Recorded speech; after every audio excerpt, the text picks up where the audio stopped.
I'd just like to welcome Dave Bray, lead singer of the group Madison Rising. And Dave, thanks for taking time. I know you got a busy schedule, but thanks for coming and talking with us today.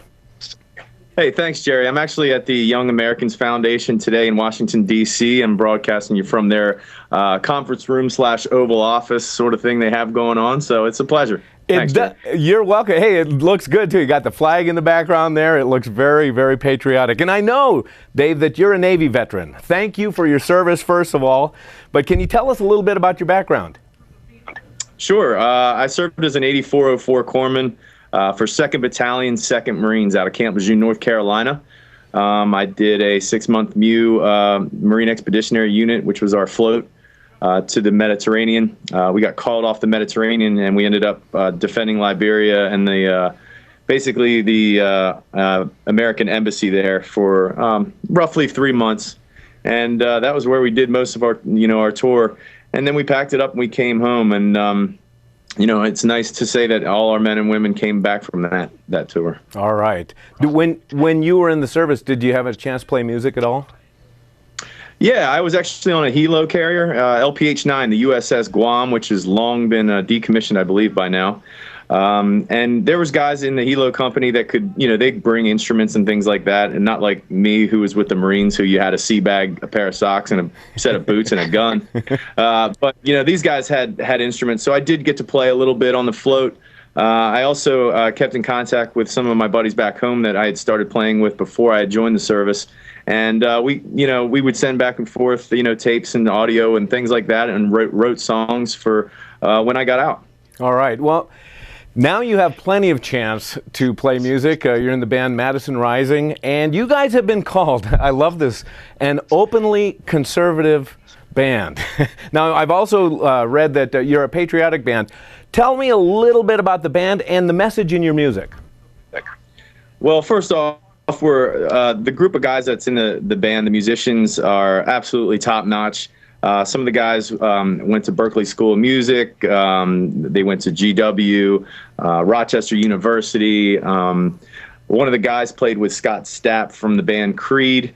And, just the level of musicianship in the band is really, really high, and we're on par with anything that's out there today. I myself had been in music for 15 years with a good bit of success on sort of the touring circuits. But in general, we are a patriotic, conservative band. We're proud of our country. We're proud of our men and women who serve.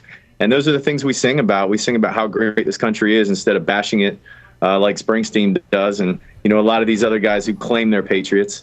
And we're a rock genre. We're not your country artist, which nothing against country, but I like my patriotism with a little more, what's the word for it?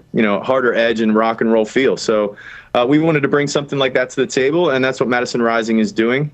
And if you listen to our version of the Star Spangled Banner on YouTube, I think you'll definitely get a feel about how we feel about our country and how passionate we are. Outstanding. And I like how you made the distinction between country music and rock music. And I'm glad that you're doing it in rock music, because I, like you, like it with a little bit harder edge to it. But the rock and roll music industry is got a little bit more of a liberal slant to it. How are you guys received? Very well, actually. Surprisingly, we're generationally received across the entire spectrum. I've had 80-year-old women come up to me and say that they've been coming to tea parties and things like that, and they finally found a show that they enjoyed and they got into. I'm kind of an enigmatic singer. I try to involve the crowd. I try to get everybody amped up, and the band helps out. We're just, like I said, it's a great group of guys, and the musicianship is there, so we don't fumble too much, and we keep everybody in the audience excited about being patriotic, and that's all that really matters to us. We, like I said, we've played with a lot of country artists who definitely they encapsulate their own crowd, but we amp it up another level, and Madison Rising is what is needed in the conservative movement to give it more palatability to the younger audience and the rock people. I think that's great. Now, I did read that you had mentioned that conservatives may be setting themselves up for political suicide this fall. What do you mean by it, and can we avoid it? We can avoid it, first off and foremost, if we get on board with like exactly what Madison Rising is doing and get out there in front of the kids and the youth and the swing vote, which is basically the 40 and under crowd or the non-participating vote, and wake them up to vote for our side. If we basically just take and expose the people that are involved now with the current administration and expose them for what they're doing and how much debt they're building up and piling up upon us and what they're doing to our military and our defense, we can win. But if we just put the staunch conservative white paper talking head thing in front of the people again, it's going to turn into a preaching to the choir type atmosphere, and we're not going to build any momentum for this election. What Madison Rising really wants to do is try to get 1 million hits on our YouTube page for the Star Spangled Banner, and we really want to promote just in general patriotism to both sides, left or right. And we believe if you do that and awaken the people to exactly what this country needs, it'll come to fruition and that we can win. But if we use the same mechanisms and the same sort of torturous, boring devices that the conservative movement is so prone to going through and using those mediums, we could set ourselves up for another failure if we continue to let the cool kids sort of bully us around. And it's time for us to step up and let them know that patriotism is cool. Believing in your country and setting our youth up for success instead of failure is ultimately the goal. Man, I'll tell you what, you guys need to get out and say that over and over and over again, which brings us to touring. You guys need to be on the road, especially this summer. What are your plans? We have a couple things in the process right now. We're doing a lot of booking right now to set up an economical tour, and once again, something our government knows nothing about. We're trying to do it, save as much gas, fuel money, things like that. We're still basically very grassroots organization. We're looking for supporters and help. We have gotten a lot of help from a lot of big donors, and it's really enabled us to move to the next level and get our message out there to a group of kids and to the young and youth of this nation. And it's working. It's something that is on a micro scale is working, and we want to take it to that next level, like you said, and do a big tour. But these things, they do cost money, and we want to do it as as efficiently as we possibly can. Are you making any endorsements this year? We have to endorse Romney. We have to get behind him, and we have to push for basically a change. Unfortunately, we have to use what they used against us in 08. I really liked Romney in 08. I hope that he can pull it through this time. He needs to get his chin up, though. Mm-hmm. He needs to start, leading with his chin, and instead of being on the defense, he needs to take the offense against the policies of Obama, and I think we have a chance. You know what? He needs to take you guys out on the road to open for him. We've been saying that. We're trying to get in touch with his people. Boy. We could do that. It would definitely ignite his base. It really would. And you guys, there would be so much mileage that would be gained with that. I think that his folks should really look at that. I got a question about one of your songs. You got a song on your album called "The Right to Bear." Tell us a little bit about that.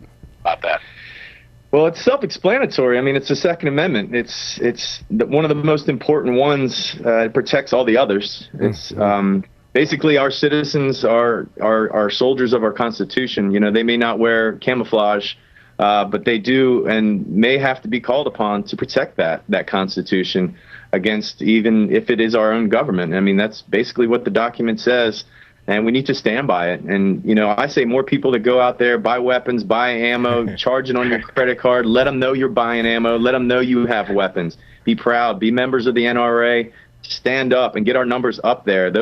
I'm a gun owner. I'm a concealed carry guy. I'm in Washington, D.C. right now, so I'm unarmed. But the point of the matter is, when I go to, anywhere with my family, I have protection, and I feel safer as an American because just how deteriorated our society is becoming. And it's a shame to say that you need it, but this day and age, you need it more than ever. Well, what do you say to those folks who say it's important to protect our rights, but only certain rights? I can't say I'd agree with them, especially when it comes to the right to bear arms. I think, like I said before, that one protects all the other rights.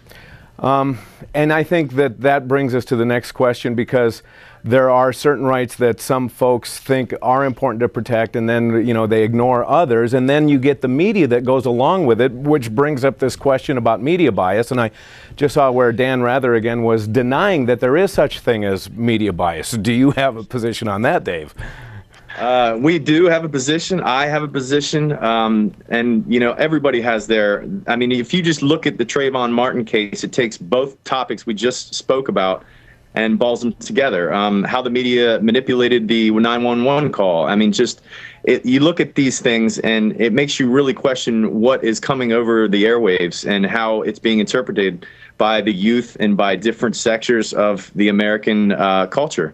And it was embraced that this guy was, you know, going after this guy for racial reasons. And it just ended up not being the case. Once again, people, they see something on the news and they react to it, and it ends up feeding into more violence. And it's bad news. It's not good. Yeah. But we have a song on our album called "Where Was the Media Then?" Yes. And it actually talks and covers these exact same topics. You know, we can do something that's great for this country and could really unify them, and a story that could really bring people together, but they won't run it or they won't spin it because it's too successful or too red, white, and blue, so to speak. But if you dig up some dirt on somebody, and all of a sudden, before you know it, you have people with signs, you know, closing down streets. It's ridiculous. You know, it's hard to speak about the conservative movement in this country without the name Ronald Reagan coming up. Now, you have talked a little bit about Ronald Reagan in music. You have a song, "In the Days That Reagan Ruled." What's that about? Well, that's obviously, I mean, that just talks about how great this guy was. We could really use another Ronald Reagan in this day and age, somebody who knew how to speak to people, knew how to communicate exactly the way we felt across the aisle and across borders and across, you know, nations. Between him and Thatcher, if you go back and look at how they worked together, this globe was a different world back then. Yeah, it really was. In the days that Reagan ruled, really encompasses just what kind of guy he was. And like I said, I'm at the Young Americans Foundation right now in D.C., who is involved with the Reagan Ranch and things like that. So it's a really cool time to bring him up, and you basically pay homage and, you know, love the guy. Yeah, well, you know, Ronald Reagan wasn't much of a rock and roll kind of guy, but I have a feeling he would be a big Madison Rising fan. And, I think you're right. Yeah, absolutely. Well, let's get folks to go to the YouTube. Tell them again we want 1 million hits, and where do you want them to go? Sure. Our goal is by Election Day, 1 million hits on the YouTube channel for Madison Rising for the Star Spangled Banner. So if you Google or go to Madison Rising under YouTube, look up Star Spangled Banner, watch the video. It's bringing tears to people's eyes. It's, you know, raising the hairs on the arms.